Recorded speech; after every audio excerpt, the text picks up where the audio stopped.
Bonjour à tous, on se retrouve aujourd'hui pour un résumé du mois un petit peu spécial parce que je voulais aborder certains thèmes avec vous parce que j'avais quand même globalement beaucoup de questions sur Instagram, en message privé, etc. sur l'arrivée du bébé, mon déménagement, comment ça va se passer, est-ce que je vais arrêter YouTube, est-ce que on va continuer à se voir ici ou plus que sur Instagram, est-ce que je vais faire des haul bébés, est-ce que... Donc beaucoup de questions auxquelles à un moment donné je voulais me poser et répondre parce que c'est pas évident de le faire par message individuel. Je voulais pas faire des réponses story Instagram parce qu'honnêtement la moitié des réponses je les ai pas. Donc j'avais envie de me poser, de vous parler aussi du résumé de la semaine en produits de beauté, séries, livres, etc. Mais de commencer par vous expliquer un petit peu le déroulement, où j'en suis actuellement, etc., etc. Donc on va faire un petit peu de blabla, raconte ta life. Mais je pense que c'est des questions qui sont assez redondantes et j'avais envie d'y répondre. Alors, pour celles qui l'ignorent, je ne sais pas si y a certaines d'entre vous l'ignorent, mais oui, je suis enceinte de 8 mois. J'accouche le mois prochain. Qu'est-ce que ça va changer? Beaucoup de choses à mon avis, mais j'ai pas du tout pris la décision d'arrêter YouTube. Certainement que je vais ralentir le rythme, et vous l'avez vu même ces derniers temps, hein, le week-end dernier il n'y a pas de vidéo, puis il y en a 3 d'un coup, puis bon c'est un petit peu anarchique. Ce week-end il va y en avoir parce que j'avais du temps pour les faire, j'avais l'énergie pour les faire, etc. Mais c'est vrai que quand je vais accoucher, j'aurai certainement moins de temps à consacrer à YouTube, au montage des vidéos, à répondre, etc. Donc on se verra un peu plus sur Instagram, mais on continuera à se voir sur YouTube. On déménage, donc on signe pour la maison la semaine prochaine, donc on va déménager genre 15 jours avant que j'accouche, donc c'est vrai que le mois de juillet-août, on va pas se voir énormément je pense. Beaucoup m'ont demandé si j'allais faire un room tour de la chambre de bébé, des halls bébés, ma valise de maternité, tout ça. Alors je vous avoue que cette chaîne-là, ma chaîne actuelle aujourd'hui n'est pas une chaîne... bébé et maman, c'est pas ça, ça ne le deviendra pas. Je ferai peut-être 1 ou 2 vidéos sur le thème parce que c'est aussi ce qui va arriver dans ma vie, donc forcément c'est quelque chose qui va prendre de la place pour moi. Vous avez été très demandeuse sur le sujet, donc je pense que je ferai peut-être une vidéo ou 2 sur le sujet. En même temps, pas tant que je ne suis pas installée, donc beaucoup me disent mais qu'est-ce que tu as choisi comme poussette, est-ce que tu peux nous montrer? Non, parce qu'en fait tout est dans les cartons chez mes parents, parce que ici on fait encore des visites, j'ai pas envie de surcharger le bureau, etc. puisqu'en fait le bébé ne connaîtra même pas cet appartement, on aura déjà aménagé là-bas quand il va arriver. Donc je ferai ça a posteriori là-bas. D'abord parce que faire une vidéo sur l'équipement que j'ai choisi aujourd'hui, honnêtement, j'en sais rien si c'est des bons choix puisque je ne l'ai pas utilisé. Donc je pense que c'est une vidéo qui arrivera dans un second temps. Est-ce que je vais faire un room tour de mon appartement, un dressing tour, etc. Je ne sais pas. Je ne sais pas si c'est quelque chose dont j'ai envie. Je trouve qu'après ça, on rentre beaucoup dans l'intimité et j'aime garder quand même un petit peu d'intimité pour moi. Néanmoins, c'est juste une maison, hein, c'est pas non plus c'est pas non plus Fornox, donc c'est possible. J'ai pas la réponse à cette question. Tout comme quand vous me dites, est-ce que du coup en congé mat tu vas faire des vidéos cuisine? Je vais en congé mat déjà travailler pour LM parce que j'ai un congé mat. Je me suis arrêtée depuis vendredi, donc je commence mon congé mat lundi, mais Hélène n'est pas forcément concernée par ce congé, donc bien sûr je vais ralentir le rythme, mais je ne vais pas complètement arrêter de travailler sur Hélène, donc voilà. Et j'ai aussi un déménagement à préparer, même si je ne peux pas faire grand chose moi. Donc c'est vrai que c'est beaucoup de questions auxquelles j'y ai pas pensé, et je sais pas ce que j'aurais envie de faire sur le moment. Donc franchement on verra, on découvrira ça ensemble, quoi. En tout cas, j'ai aucune intention d'arrêter YouTube, ça va certainement ralentir, puis reprendre un rythme un peu plus tard, mais on va continuer à se voir. Donc ça c'est la petite parenthèse qui est fermée. On va commencer par parler beauté, avec pas mal de choses et pas mal de très belles découvertes. Donc j'ai passé 2 commandes chez Julie durant le mois de juin, peut-être même fin mai, mais ça fait un moment qu'on n'en parle pas en fait, donc voilà. Je vais faire un petit peu en vrac, mais un énorme coup de cœur. Alors je crois que c'est en rupture de stock, mais il va certainement revenir. c'est ce produit de chez Gaia, de chez Kaya, pardon, que je trouve génialissime. C'est le Texumi Detox, donc c'est une barre qu'on met sous ses aisselles qui permet de détoxifier les aisselles et de rendre son déodorant beaucoup plus efficace. Donc je trouvais que dernièrement mon déodorant, donc, qui est le Salt of the Earth, que j'utilise depuis super longtemps et dont je suis toujours très satisfaite, j'ai trouvé que certains jours étaient un peu moins efficaces. Alors tu as aussi les hormones de grossesse, etc. C'est peut-être un petit peu différent aussi quand tu es enceinte. Mais je trouvais que c'était un peu moins efficace et du coup j'avais très envie d'essayer ça. Donc c'est marqué « Transforme tout déodorant naturel en protection extra forte ». Alors comment ça marche? C'est un bloc comme ça que l'on mouille, qui est à base de charbon. Alors contient du vinaigre de cidre de pomme et du charbon, créant une barrière protectrice contre les odeurs. Donc ça on le mouille, on le passe sous les aisselles, donc ça fait comme un savon un peu pâteux. On le garde 30 secondes, puis on rince. Et on passe ensuite à son déodorant classique. Donc moi, en l'occurrence, celui-ci. Et alors, mais c'est magique, mais magique. J'ai fait une seule fois et j'ai trouvé ça mais extraordinaire. C'est-à-dire que je n'ai plus eu d'odeur, donc j'ai continué à utiliser mon déo comme ça, hein, depuis. Je l'ai utilisé donc il y a 4 jours. Je sais pas tous les combien on peut le faire, si c'est tous les jours, si c'est... Je n'en sais rien, à chaque fois qu'on en ressent le besoin. En tout cas, je trouve que c'est mais fabuleux, fabuleux. Vraiment, plus aucune odeur depuis. C'est topissime ce truc. Donc voilà. Et du coup, quand j'ai refait une commande, j'ai voulu tester les petits déos comme ça. Donc j'en ai testé qu'un pour l'instant, c'est le English Lime Mint, qui est franchement pas mal du tout et qui, couplé à la barre, fonctionne très bien. C'est des petits déos comme ça en format stick. Ça sent hyper bon, là c'est à la base de citron et de menthe. J'aime beaucoup cette odeur pour l'été, c'est très pratique à glisser dans le sac si on veut faire une retouche. Le seul petit bémol selon moi, c'est que j'ai peur que ça tache du blanc en fait. Donc je les ai utilisés uniquement quand j'ai porté des débardeurs noirs, parce qu'ils sont tous avec du charbon, donc ils sont tous noirs. Enfin avec cette teinte grise quoi. Donc peut-être que c'est dans ma tête hein, et que voilà, ça ne va pas du tout tâcher, mais je sais pas. Alors en termes d'odeur, dans ce petit kit, on a quoi? On a le English Lime Mint, c'est le premier que j'ai utilisé, c'est le citron menthe. Ensuite on a le Juicy Bambou qui est la même odeur que leurs lingettes, vous savez, les lingettes délaquillantes au bambou qui se sentent très bon. Ensuite, je vais les sortir, de toute façon je vais pas les garder là-dedans, je les ai gardés là-dedans juste pour vous les montrer, mais je vais les...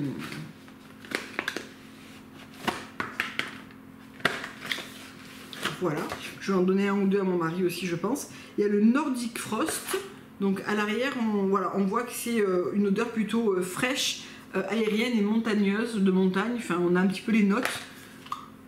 Donc c'est clairement une odeur fraîche et assez masculine.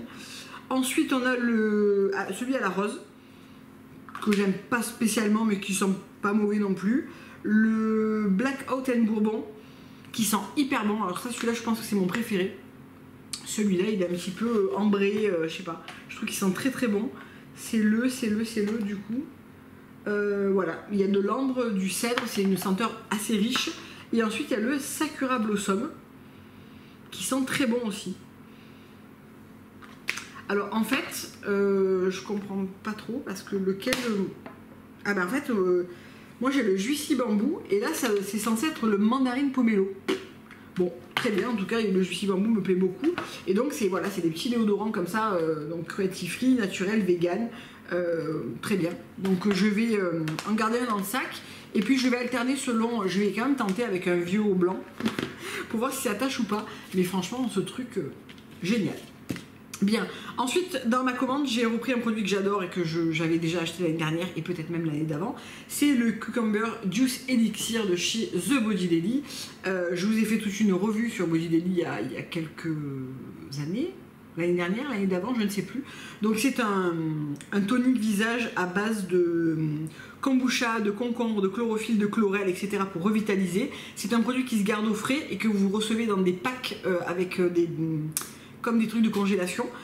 Donc quand ça arrive, c'est encore un petit peu frais, il faut le mettre au frigo. Et bonheur quand il fait chaud de venir pulvériser ça à la sortie de la douche ou le soir ou le matin quand je me lève. Ou... Voilà. Donc je viens de le recevoir, il n'a pas morflé, mais c'est un produit que je descends assez vite. Et j'ai voulu reprendre juste en petit format le Sea Cucumber gelé que j'adore, qui est la gelée au concombre. Parce que j'ai d'autres choses que j'utilise en ce moment, donc je voulais pas non plus repartir sur un grand format, mais j'adore ce truc. Je m'en sers vraiment après la plage ou en lieu et place du sérum parce que c'est hyper frais, c'est agréable, c'est très réhydratant, enfin c'est vraiment un produit que j'adore chez Body Modi. Toujours dans les produits visage, j'ai repris un sérum. Alors je voulais tester celui de chez R. Perez, le vert. Il était en rupture de stock chez Green Jungle Beauty Shop, donc j'ai repris un favori que j'ai adoré l'année dernière, c'est le Aloha Youth Serum de chez Onua, qui est un sérum un petit peu lacté comme ça que j'aime énormément, que j'ai encore posé ce matin, qui correspond très très bien à ce que j'ai envie pour l'été. J'ai encore le truc du maquillage de tout à l'heure, qui est léger, bien hydratant. Je le couple avec mon huile Nefertiti et je trouve que voilà, c'est vraiment bien. Avec ça dessous, ça fonctionne extrêmement bien. J'aime beaucoup ce sérum. Donc je l'ai sorti de la boîte parce que je l'ai réutilisé tout de suite quand je l'ai reçu, parce que j'en avais plus du tout. Donc c'est vraiment un sérum que j'adore et qui contient que des beaux ingrédients et qui va venir vraiment bosser sur le côté illuminateur, anti-âge, etc. Et ça fonctionne très très bien. Pour terminer, 2 produits visage que j'aime beaucoup et celui-là je l'ai quasiment terminé et celui-là il est à la moitié, un peu plus de la moitié. C'est 2 produits de chez Luxe Botanique. J'aime beaucoup l'huile Marula aussi, l'huile pour se démaquiller, mais alors s'il y a 2 produits que je surkiffe dans cette marque, c'est vraiment le nettoyant éclaircissant, donc le Brightening Cleanser dans la gamme Camus, qui est comme un lait moussant, mais très légèrement, et je trouve qu'il est idéal pour le matin parce qu'il est doux et à la fois nettoyant, mais pas desséchant. Enfin vraiment, je trouve que ce nettoyant il est vraiment top. C'est vraiment un lait, voilà, un lait crème qui va mousser avec un petit peu d'eau, qui va très très bien se rincer. Il a une odeur sympa, même si voilà, c'est pas une odeur fabuleuse, mais je trouve qu'il laisse la peau vraiment souple, propre, débarrassée des choses de la nuit et tout. J'aime beaucoup. Et cette crème que j'utilise depuis, je pense que je suis au dernier tiers, que j'utilise depuis maintenant 2 mois, qui est l'hydratant éclaircissant et que je trouve super bien, qui est une crème qui est à la fois légère mais bien hydratante. Moi je la couple au sérum et je trouve que vraiment elle est parfaite, et en été elle est géniale parce qu'elle a ce côté léger mais hydratant, ultra sympa à utiliser. Elle le fond dans la peau, elle pénètre très très vite, je la trouve très très bien. Elle contient de la vitamine C, du camu, des super fruits amazoniens, et elle va venir rebooster les cellules, diminuer l'apparence des spots bruns. Et effectivement, moi j'en avais pas mal qui étaient ici et qui ont commencé à s'affadir, malgré le fait que je prends le soleil, même si je me protège, je prends le soleil. Elle le répare et elle prévient des dommages de l'environnement. Donc vraiment je la trouve top, et ça c'est sûr que c'est un produit que je reprendrai parce que vraiment je la trouve topissime. Quoi d'autre? Pour les cheveux, j'ai repris un duo que j'adorais dans le temps, la marque est arrivée chez Julie et j'avais une commande à faire, donc ça tombait très très bien. C'est le duo Rare Élément, donc le shampoing pur et le conditionneur que moi je prends en gamme lit, donc c'est la gamme allégée et pas la gamme cheveux épais, mais la gamme cheveux fins et qu'est-ce qu'ils disent, cheveux normaux ou fins. Voilà, donc c'est sans silicone, sans parabènes, ça conserve la couleur, c'est un parfum naturel, c'est non testé sur les animaux évidemment. On a une très belle composition, c'est des produits qui ne sont pas donnés mais qui sont ô combien sympas. Je me suis lavé les cheveux avec hier, voilà, beaucoup de brillance. Je trouve que ça garde des cheveux très doux, brillants, avec du volume, ça hydrate très très bien les longueurs. J'adore. C'est un produit que j'avais plus repris depuis quelques temps, mais c'est vrai que ça et la gamme hydration de chez Rawa, c'est vraiment 2 gammes que j'aime énormément pour les cheveux et qui procurent de très très bons résultats, tout comme Rêverie. Voilà. Après c'est des produits qui sont quand même assez haut de gamme, donc c'est vrai que pas à la portée de toutes les bourses, mais de très très bons produits quand même. Chez Raoua, je me suis laissée tenter par leur nouveauté qui est le Smoothing Hair Balm et que je trouve super bon. Alors, j'ai pas spécialement de flyaway, vous savez, des petits cheveux comme ça qu'on retrouve sur le dessus du crâne, mais moi je trouve que c'est un produit qui est fantastique. Donc c'est un baume, je l'ai déjà utilisé plusieurs fois. C'est un baume qui permet de... Moi j'en prends un petit peu et quand j'ai fait mes boucles comme ça, tout ça, je viens lisser mes pointes avec et je trouve que ça discipline et que ça termine extrêmement bien la coiffure. Et que ça soit avec un brushing ou avec les cheveux bouclés, je trouve que c'est un produit qui est super sympa, qui n'est pas trop alourdissant. C'est pas une texture qui est très grasse ou très... voilà, oui, c'est un peu gras, mais c'est pas quelque chose de super épais, quoi, qui va être dessiné, qui a des cheveux très secs ou très crépus. Pas du tout. C'est vraiment un baume lissant pour les cheveux. Et c'est à base de gardénia enfleuré. Ça sent bon, même si c'est assez léger hein, comme odeur. Et donc, voilà, c'est parfait. Ils disent pour apaiser les frisottis, enlever tous les petits cheveux fous, ajouter de la brillance sans alourdir, avec une forme nourrissante pour tous les types de cheveux. J'aime beaucoup. Bon, Raoua en général, moi j'adore, donc c'est pas vraiment une surprise. Dernière chose que j'ai commandé chez Julie, je crois bien, oui, c'est le sérum Lash and Brow Enhancing Serum dans la gamme Plume. Donc c'est un sérum de croissance, donc un petit peu comme on pourrait retrouver chez Talika ou encore chez Revita Brow ou Revita Lash, sauf que là c'est une gamme naturelle. Ça se présente comme ça. Et donc c'est un produit qu'on va appliquer en ras de cils pour booster, c'est comme un eyeliner. Qu'on va utiliser pour booster la pousse des cils et des sourcils. Donc voilà, j'avais envie de reprendre ce produit, je l'avais déjà eu dans le temps, j'en avais été assez satisfaite. C'est un effet moins waouh que le Revita Lash ou le Revita Brow, mais c'est beaucoup plus clean en termes de composition, donc ça me va très bien. Un parfum avec lequel que j'ai beaucoup utilisé durant le mois de juin, c'est Escala Portofino de chez Dior. C'est une colonne que je rachète depuis des années et des années, qui est à base d'essence de citron, d'amande et de fleurs d'oranger. Donc c'est essence de cédra d'Italie, essence d'amande de Sicile et essence de fleurs d'oranger. C'est une odeur que j'adore, que je porte depuis très longtemps. Je vais vous refaire un top 5 des parfums d'été. Comme ça je vous en reparle parce que ça fait longtemps que j'ai pas parlé de ce parfum, mais c'est un parfum qui est frais, qui est assez tonique, qui est citronné, que j'aime énormément et qui est très réussi je trouve pour la saison estivale, quand on a envie de fraîcheur et d'agrumes comme ça. Je trouve que c'est un très très bon parfum. En termes de série, le mois de juin a été plutôt sympa parce que a repris La Servante écarlate, donc on arrive sur la saison 3. J'ai regardé l'épisode 7 ce matin, donc c'est vrai que j'aime toujours autant cette série que je trouve à la fois difficile à regarder psychologiquement et à la fois tellement bien jouée par les acteurs. Enfin, c'est vraiment une série que j'adore. Il faut un petit peu... alors pas avoir le cœur bien accroché, mais il faut pas être non plus hyper sensible, et je reconnais que regarder ça quand on est enceinte c'est un petit peu perturbant, mais voilà, on prend un petit peu de recul, on sait que c'est une fiction évidemment, et voilà.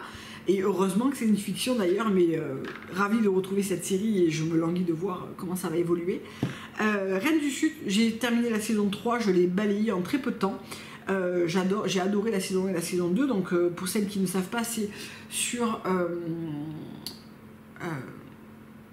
une dealeuse de drogue, enfin une baronne de la drogue au Mexique qui évolue dans ce milieu qui est à la fois un milieu relativement masculin et un milieu relativement dangereux. Je trouve que voilà, là aussi c'est bien joué, j'ai eu beaucoup de plaisir à regarder les 2 premières saisons et je me suis régalée avec la saison 3 que j'ai trouvé vraiment à la hauteur, donc très cool. Dernière chose, c'est Big Little Lies, donc avec un casting de fou. Donc c'est la saison 2. J'ai eu un petit peu de mal à me remettre dedans parce que par opposition avec Reine du Sud et La Servante écarlate, c'est un peu plus mou, c'est un peu plus smooth, c'est un peu plus voilà, mais ça reste une très belle série avec des actrices avec un casting juste de dingue. Donc moi je regarde que ça soit La Servante écarlate ou Big Little Lies sur OCS, et Reine du Sud je l'ai regardé sur Netflix. Donc voilà, donc je me suis régalée avec ces séries, des vraiment bonnes séries au mois de juin là, qui sont revenues. On va terminer par 3 livres de cuisine et je ne vais pas vous parler de mode parce que j'ai fait beaucoup d'achats chez Cézanne, que ça soit sur Vinted, sur les archives ou dans la collection actuelle, mais je vais faire une vidéo dédiée All Cézanne. Donc du coup j'en parle pas ici parce que voilà, c'est plutôt des vêtements en plus qui sont dessinés pour le après accouchement. Donc on n'en parle pas maintenant. 3 livres de cuisine que j'adore en été, c'est pas des nouveautés, je vous en ai déjà parlé, mais je vous les remontre parce que vraiment je les adore. Tout d'abord le Frozen Yogurt, donc moi j'ai une sorbetière à accumulateur de froid que j'avais acheté chez Casa il y a quelques années et qui est toujours voilà, quelque chose que j'aime utiliser. Et là hier j'ai refait de la glace au yaourt et j'adore, vraiment j'adore ce livre. J'adore la glace au yaourt, donc tout naturellement voilà, j'aime beaucoup en faire. Je trouve que c'est un livre qui est très bien fait, qui est très bien expliqué, où on a plein de toppings et de desserts sympas à faire autour du yaourt glacé. Donc vraiment j'aime beaucoup. Un livre sur les eaux détox, alors bien évidemment qu'on trouve plein de recettes sur Pinterest, etc. Il n'y a pas vraiment une nécessité d'acheter un livre, mais je dois reconnaître que j'aime bien ce livre, je trouve qu'il est intéressant. J'aime beaucoup le... Attendez, je vais vous le retrouver. Voilà, le concombre basilic, que je trouve très frais et très agréable en été, à condition d'aimer bien sûr le basilic. Le citron menthe qui est un classique. Et la dernière fois j'ai fait le fraise basilic citron qui était aussi très bon. Donc voilà, ça donne des idées. J'avais ce livre donc je l'ai ressorti et finalement je m'en suis pas mal inspirée pour garder toujours un grand broc d'eau détox au frais. Ça permet de boire tout au long de la journée et de pas juste boire de l'eau sans goût, même si moi ça me dérange pas spécialement, mais voilà. Et le dernier livre, et là aussi je vous l'ai présenté plusieurs fois, c'est Salade gourmande, et c'est un livre que j'adore parce que très bien fait dans les prêts à cuisiner Marabout. Celui-là aussi c'est aux éditions Marabout, je vous l'ai pas dit. Sinon je vous mets les liens en barre d'infos. C'est un super livre si vous êtes amoureuse comme moi des salades en été. On en retrouve pour tous les goûts, toutes les sortes, avec des toppings très originaux, sympathiques. Donc vraiment un très bon livre avec... voilà. J'aime beaucoup parce que c'est très bien présenté, visuellement c'est très clair. C'est pas de la grande cuisine mais c'est toujours des recettes qui rendent super bien. Donc voilà, moi j'aime beaucoup ce livre. Je vous le conseille. Je le lis aussi dans la version soupe, dans la version soupe et salade, j'en ai que 2, je sais plus. Et je trouve qu'ils sont hyper bien faits, très visuels au niveau des ingrédients. Il n'en faut pas 3,5 tonnes, il ne faut pas des trucs saugrenus. Je trouve que c'est voilà, un très bon livre pour cuisiner et faire des choses variées pour toute la famille et d'une manière franchement rapide et simple. Je pense que je vais tenter celle-là aujourd'hui parce que j'ai tout ce qu'il me faut. Je pense que je vais tenter la crevette tropicale avec de la mangue. J'ai acheté une belle mangue hier. Qu'est-ce qu'il faut donc? Du concombre, j'en ai aussi. La salade croquante, de la menthe, de la coriandre, j'en ai. Bon, j'ai pas de piment rouge, mais enceinte, j'en mange pas. Et de la vinaigrette thaï. Donc, je vais voir si j'ai de quoi faire de la vinaigrette thaï. Mais un livre qui me plaît beaucoup. Voilà pour cette vidéo. Alors petite mise à jour des événements qui vont arriver et tout ce que j'ai aimé au mois de juin. J'espère que cette vidéo vous aura plu. On va se retrouver donc du coup pour un haul Cézanne très prochainement. Je vais le filmer dans le week-end et puis je vais étaler un petit peu les vidéos durant la semaine parce que j'en ai quelques-unes à mettre en ligne. Et je vous fais plein de gros bisous. Au revoir.